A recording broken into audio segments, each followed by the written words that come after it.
Devenir actionnaire, ça veut dire acheter des actions de Babylone, donc devenir un propriétaire d'une petite fraction du capital de l'entreprise Babylone.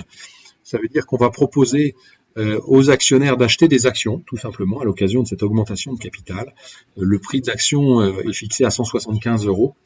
Et donc, quelqu'un qui voudra investir 1000 € au capital de Babylone, eh bien, il aura accès via la holding dont on parlait, un certain nombre d'actions de la holding qui seront représentatives de petites fractions de propriété de Babylone.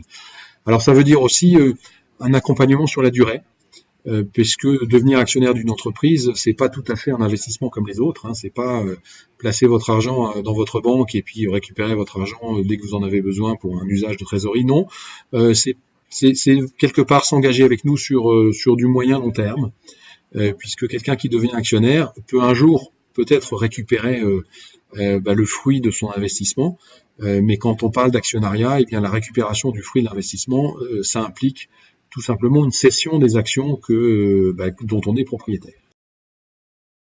Cession des actions, ça veut dire évoquer le sujet d'une éventuelle sortie de Babylone, et qui dit sortie de Babylone, cession des actions, dit pourquoi pas un jour une cession tout simplement de tout ou partie du capital de l'entreprise.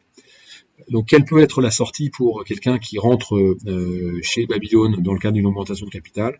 Eh bien, c'est un jour, peut-être, un gros actionnaire, un gros investisseur, un fonds d'investissement qui s'intéresserait à Babylone, Babylone étant devenu notamment rentable, est devenu encore plus gros qu'il ne l'est aujourd'hui. Et donc, on pense, même si on n'en a évidemment aucune certitude aujourd'hui, et loin de moi la tentation de garantir cette sortie, je ne me permettrai pas de le faire et je pense être quelqu'un d'assez transparent sur ce genre de sujet. Mais néanmoins, on peut imaginer que dans quelques années, différents acteurs s'intéressent à rentrer plus massivement au capital de Babylone. Pourquoi pas racheter Babylone, et donc qui permettrait de racheter les actions des gens qui ont bien voulu nous accompagner.